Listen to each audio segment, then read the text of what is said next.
Chapter 13. River didn't remember leaving his apartment, only that the rain was falling in sheets and the city lights blurred like they couldn't bear to look at him. He sat in his car, engine off, phone gripped in both hands. His face was pale in the windshield's reflection. The leak had spread like fire. Photos, clips from rehearsals, snippets of his voice unmasked. The fan pages had already connected dots he never meant to draw. The forums were feeding on it. Worse, Kate's name had started circulating in the comments. He didn't hesitate this time. He called Elias. The line rang once, twice, then picked up. River, calm, polished. Elias always sounded like he'd been expecting the call. You saw it? River's voice was barely above a whisper. I did hard to miss. Half the industry's in a frenzy. You're trending number 2 under a reality show divorce, Elias said. River snapped. Can you make it go away? River leaned his forehead against the brick. I need you to kill it. There was a pause. Then Elias's voice came quieter. You okay? River didn't answer. I can make it go away, Elias said, more businesslike now. But it'll take finesse. The footage has already been copied, reshared, reframed. If we don't control the story fast, it owns you. Then do it, River said. I will, Elias replied. But I need control. Official. You sign a management and recording deal with me. The mask becomes my property, on paper at least. I'll get the leak buried, scrub the forums, reframe it as a stalker fantasy. A disturbed fan piecing together fiction and turning it into performance. We'll lean into paranoia, mystery, make the truth look like a delusion. River let out a quiet breath. And Kate? I'll protect her, Elias said. She'll be written out of it completely. She won't be named, won't be linked. Anyone who tries to connect her gets discredited or shut down. River closed his eyes. You always wanted this. I always wanted you to be able to do what you do without falling apart, Elias said, softer now. You're not built for the back-end war. I am. River was silent. Elias continued, voice gentler than River expected. You've got the gift, but not the shield. I've always known that. So let me be the shield. Let me take the weight. A beat passed. River whispered, I wanted to stop. I know, Elias said. You still can. Just let me carry it while you disappear for a while. We'll let the mask breathe. Then, when you're ready, we resurrect him. River hesitated, something heavy and bitter turning in his chest. He felt like he was signing away more than a project. He was giving away the only part of himself that people had ever actually loved. But Kate, she didn't deserve this fallout. You'll make it disappear? He asked. I'll bury it so deep the internet forgets how to spell your name, Elias said. But I need your signature, River. I need the keys. River swallowed. Send the papers. Elias didn't gloat, just replied, already in your inbox. The call ended. River stared at his screen for a long time, watching the lock screen flicker with incoming alerts, hot takes, and hashtags. He opened his email and began reading the terms of his own erasure. River sat on the rooftop of the hospital's parking structure, the wind cold against his ears. His phone buzzed beside him, another message from Elias. Another told you so. The media storm had shifted. Overnight. What was once a leak had been reframed, unverified speculation from an anonymous fan. The story was chalked up to obsessive conspiracy, like those people who claim to have decoded secret messages in pop lyrics. And somehow, Kate's name never made it into the narrative. River stared at the phone screen, jaw tight. Elias had done it, like he said he would, and River had panicked, assumed the worst, assumed he'd lost everything, Kate, the mask, his career. But the world hadn't burned down, it had just moved on. He stood slowly, brushing rain off his sleeves, and headed back toward the staff entrance. Inside, the white halls buzzed with fluorescent light and quiet footsteps. Nurses nodded as he passed, some even smiled. At the locker station, Dr. Sanders clapped him on the shoulder. Glad to see you back, man. Sorry about, all the online noise. Some of us knew it wasn't true. River nodded, unsure how to respond. By the time he reached the office wing, he found himself face to face with Dr. Albright, the hospital CEO. The man was in his 50s, sharp suit under his lab coat, and the kind of calm that made others straighten their backs. River, Albright said, stepping into the hallway with him. Got a minute? Of course. His voice was quieter than he intended. They walked in silence to the glass conference room. Albright didn't sit, just leaned against the window with a view of the helipad. His coat was crisp as always, clipboard tucked under. He looked River over with that unreadable expression he always wore during evaluations. But this wasn't an evaluation, this was farewell. Albright stepped up beside him. So, Edinburgh. River gave a small nod. Flight leaves tomorrow. She's worth it? Albright asked. River didn't hesitate. Yeah, she is. There was silence between them. The good kind, the kind that held respect rather than awkwardness. Albright finally folded his arms, looking out the window to where the ambulance bay glowed under the afternoon light. You could have gone far here, he said. Sloan Kettering wanted you. I would have fought to keep you if you'd asked. River looked down. I know, and I'm grateful. But I need to go. Albright turned back to him. You were never just a surgeon, River. That's what made you good and what made you restless. River let out a faint, wry laugh. That obvious? I've seen it before. The ones who can't sit still in their skin. You build something incredible, and then you walk away because the walls are too quiet. Albright softened, voice lower now. Whatever you're chasing over there, in Edinburgh, in her, just promise me you'll let it be real. River nodded. I'm done with the masks. Albright smiled faintly. That's the smartest thing I've heard all week. He gave River a wink as if he knew the truth deep down. He held out his hand. River took it. Firm grip, no hesitation. Take care of yourself, River, Albright said. If you ever find your way back to this world, the door's open. River gave him a quiet, sincere thank you. As Albright turned and walked away, River slipped the old ID badge into the locker and shut the door gently behind it. He didn't need it anymore. By the time he stepped out into the cool air, the sun was breaking through the clouds. And for the first time in a long time, River didn't feel like he was running away from something. He was running towards someone. The Los Angeles apartment, once a symbol of River's gilded cage, now felt like a relic from a past life, cold and distant. Boxes, neatly packed and labeled by the moving company, lined the minimalist living room. He walked through the empty spaces, his footsteps echoing in the quiet, a profound sense of finality settling over him. He was selling it. Every piece of furniture Lakin had insisted on, every expensive, impersonal detail was being sold off, cleansed from his existence. He stood in the kitchen, tracing the cool quartz of the island with his fingertips. The scene with Lakin and Ralph, so grotesque and violating that Christmas night, still flickered in his memory. But now it was tinged with a strange, detached gratitude. In their malice, they had set him free. He picked up his packed duffel bag and guitar case lighter now that the weight of the past seemed to have lifted. He walked out of the silent apartment, closing the door behind him without a backward. He was leaving behind the golden cage, the bitter memories, the lie. He was stepping into the unknown, towards a future that was terrifying, yes, but also filled with a fragile, exhilarating hope. He was finally going home. The vast expanse of the Pacific Ocean stretched beneath River's airplane window, a shifting tapestry of blue and gray, mirroring the tumultuous emotions swirling within him. He was on a transatlantic flight, leaving Los Angeles behind, leaving behind the wreckage of his marriage, the battleground of his public unmasking, the ghosts of his past. He was going to Scotland. He was going to Kate. The journey was long, punctuated by the dull hum of the engines and the hushed murmurs of other passengers. River found himself unable to sleep, too consumed by a mix of anticipation and trepidation. He replayed their last phone call, Kate's unwavering voice, her fierce declaration of love, her promise to make this work, and his own rash, desperate promise, I'll move. He thought of her confession about disassociation, about her own fear of dependence, her vulnerability. He thought of her boys, Liam and Finn, the vibrant life she had built. He was stepping into a fully formed existence, a family unit that was already complete. Could he, River Hayes, the man so often lost, so fundamentally unworthy in his own estimation, truly fit into that vibrant tapestry? Could he, a man battling public scandal and the lingering shadows of his past, truly bring joy? Or would he only bring chaos? His phone, now his only real connection to the outside world, remained mostly silent, a stark contrast to the incessant ringing and notifications of the past few days. Elias Vance was handling the fallout from the Velvet Mask unmasking, trying to control the narrative, to mitigate the damage.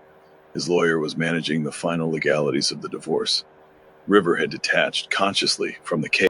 He was suspended between two worlds, the one he was leaving behind and the one he was hurtling towards. He spent hours gazing out the window, watching the clouds drift by, a blank canvas for his thoughts. He remembered his previous flight to Europe years ago, fleeing Berlin after the accident, seeking to run his past. That had been a terror flight. This was different.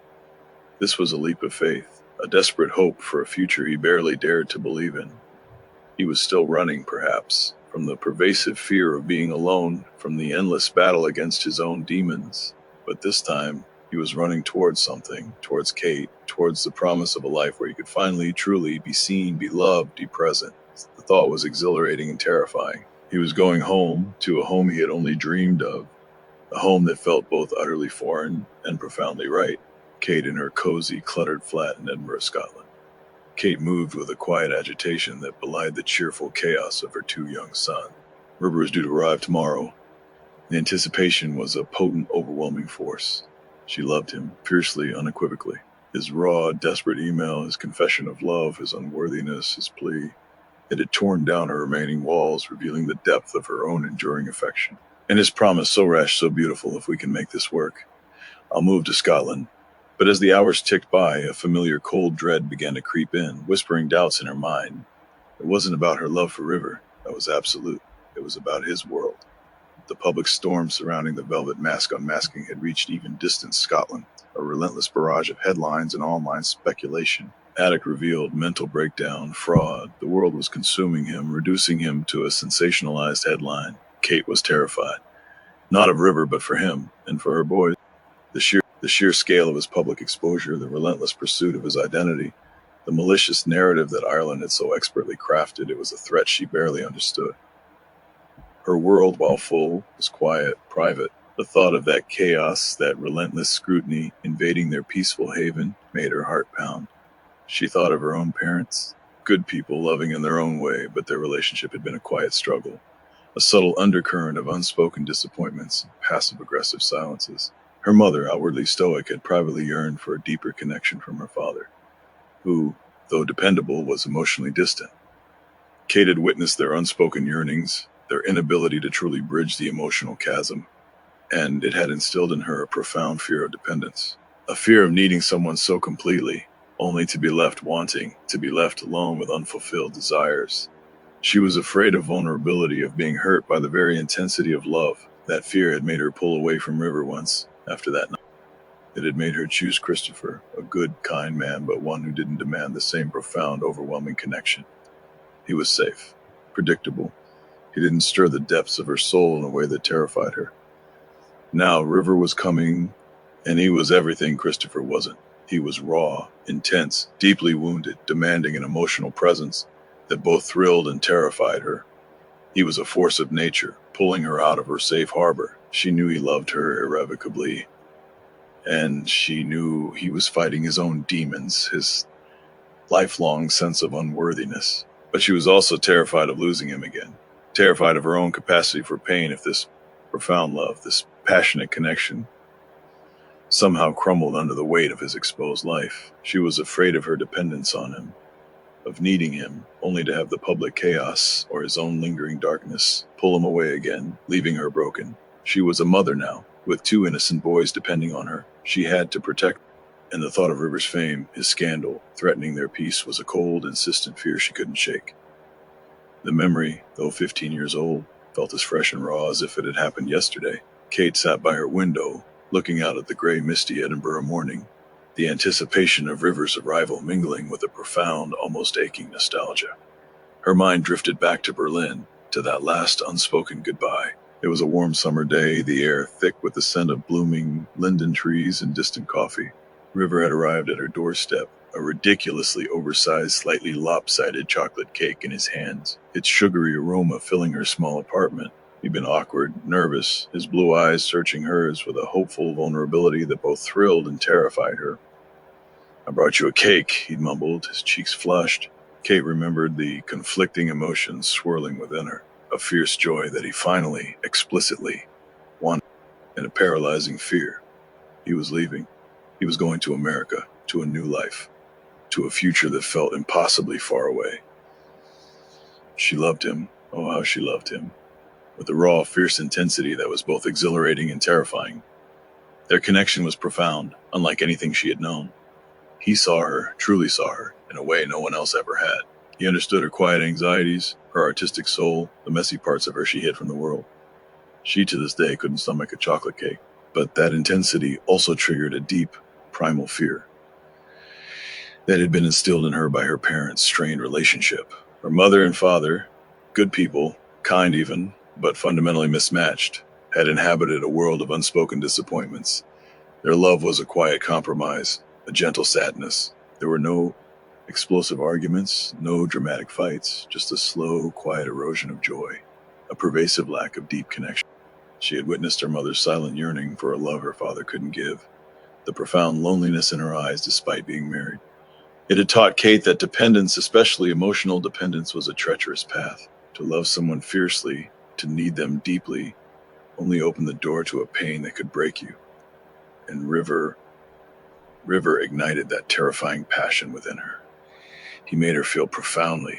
If she allowed herself to need him, to depend on him, and he left, or if their intensity somehow burned out, she feared she would shatter. She was terrified of the kind of pain that felt too great to bear, the kind that came from losing a piece of your soul. So when he asked her out, when he implied she should stay, her heart screamed yes, but her mouth remained silent. Her body froze, her mind disassociated, a familiar coping mechanism for overwhelming emotion. She couldn't give him an answer, couldn't voice the desperation of her terror. She remembered the profound regret the moment he turned and walked away, the scent of chocolate cake lingering in the air like a bitter memory. She wanted to scream, "Stay! I want you! I need you!" But the words choked in her throat, strangled by her fear of profound dependence, by her trauma. She watched him go, a chasm opening between them, created by her own fear, a chasm that had taken years to even begin to. "Bridge you left," she'd later said in Berlin, a statement of fact that carried the weight of a lifetime of unspoken longing. What she truly meant was, "I was terrified to ask you to stay, because I feared the pain of needing you and then losing you." Now, he was coming back, and the fear of dependence, the fear of that profound, life-altering love, was still there, a quiet tremor beneath her overwhelming joy. The call connected just as River stepped out of the terminal, the cool wind brushing his face with the smell of far-off rain and cobblestone. "Hey," he said, already smiling. Kate's voice came through immediately. "Right," soft around the edges. "Hey, you. You in the air or on the ground?" "Just landed," he said. "Baggage claim is chaos. I think someone brought a cello and lost it." Kate laughed. That familiar sound that always made something in his chest unclench. "You always find the weirdest details." "That's what makes me useful," he said. "Also excellent at carrying suitcases." "I still can't believe it," she said after a second. "You're really moving here." "You knew I was." "Sure," she said playfully, "but it's different now that I can hear your voice while knowing you're in the same time zone. I can't wait to see you." There was a pause. Then her voice dropped, just a little. "I can't wait to kiss you." His breath hitched, smile pulling deep. "I can't wait to make you coffee." Kate laughed again. "That's your follow-up to 'I can't wait to kiss you'?" "I'm serious," he said, warm and low. "I've been thinking about it all week. Your kitchen, morning light, you sitting on the counter, no rush to be anywhere, just coffee. And us." Silence. Then her voice, quiet. "You're going to wreck me." "I hope so," he said. The airport buzzed around him, faceless and loud, but it all faded behind her voice in his ear. "Are you still nervous?" she asked. He shook his head, more to himself than to her. "No, I'm tired of being afraid of good things. I want this, Kate, all of it." "Me too," she said. "Give me 20 minutes," he said. "I'll be outside." "Don't you dare bring flowers," she said. "I wouldn't. You totally would." "I did." Kate laughed again and ended the call. A taxi pulled up to Kate's Edinburgh flat, its yellow paint a cheerful splash against the gray stone building. River had spent the last 2 days suspended in a state of nervous anticipation, the long flight from Los Angeles a blur. He paid the driver the Scottish pounds, feeling alien in his hand, and stepped out onto the familiar cobblestone street. The air was crisp, carrying the faint earthy scent of damp stone and distant heather. He looked up at the windows of her flat, a profound sense of coming home settling over him, deeper and truer than any place he had ever lived. This was it.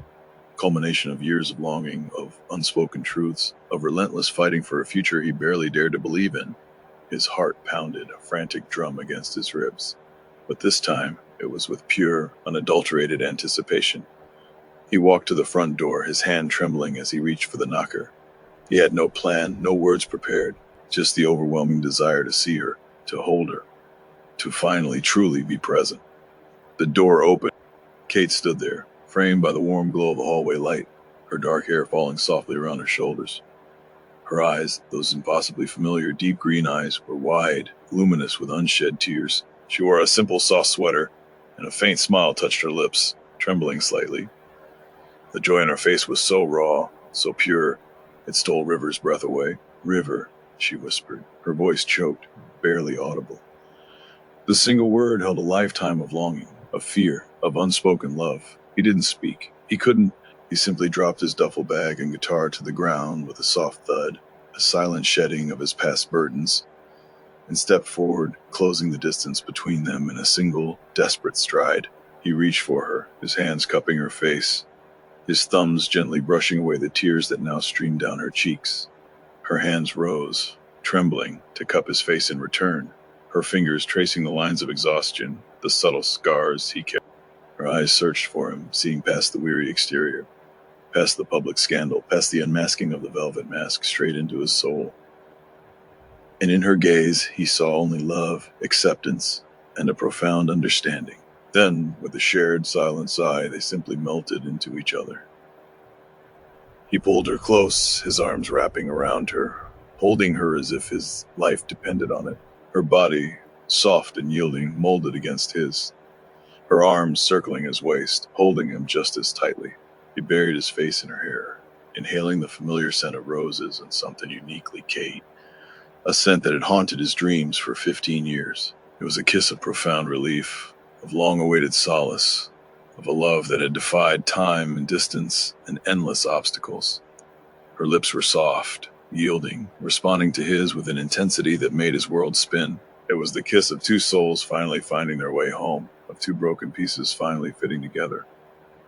The passion was overwhelming, years of unspoken longing, of suppressed desire, of aching love, exploding between.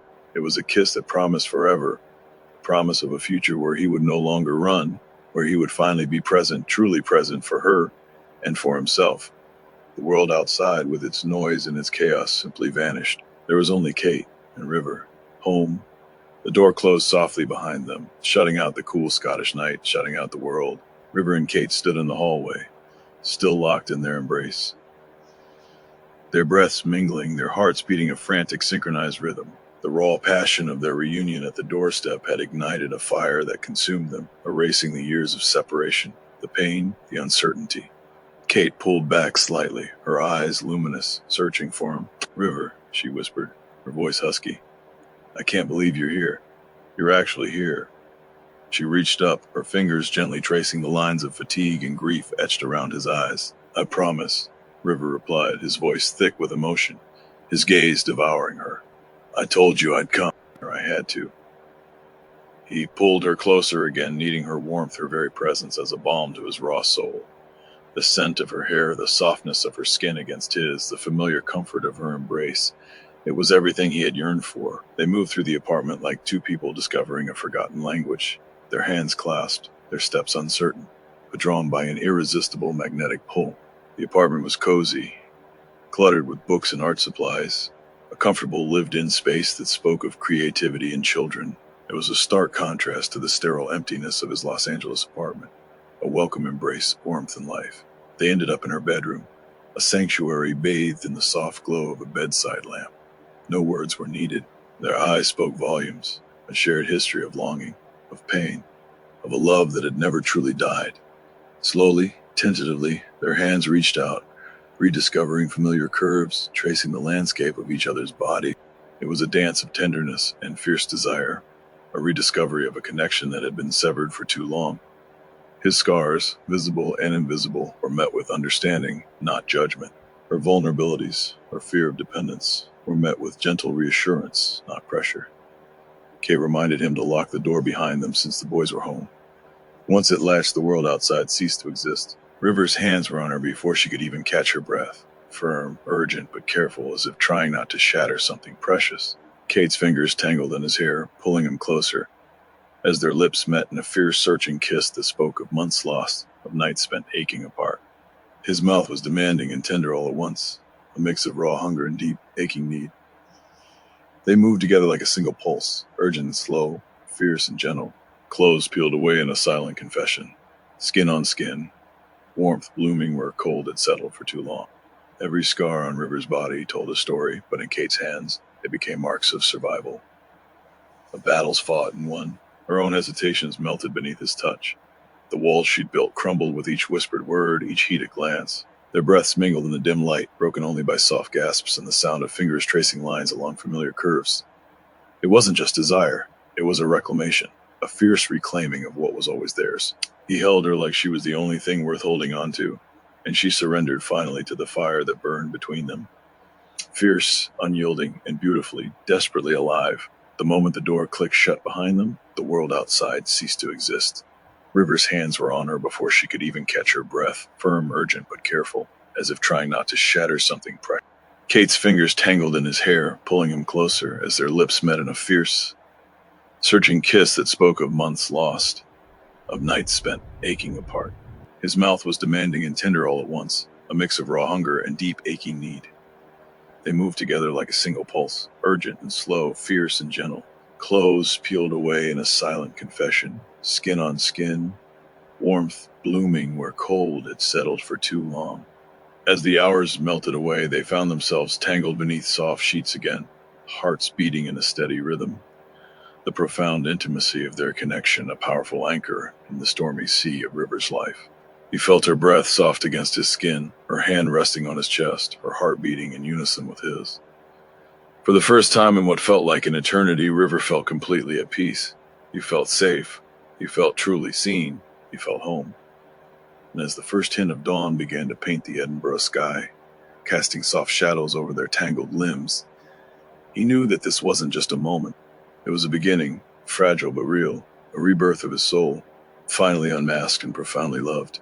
The morning light, soft and gray, filtered through Kate's bedroom window, painting the room in gentle hues. River stirred, the profound peace of the night still clinging to him. He was nestled close to Kate, his bottom half barely covered by her white bedsheet, her hair fanned across the pillow, her breathing soft and even. He reached out, his fingers gently tracing the curve of her spine, a profound sense of contentment settling over him.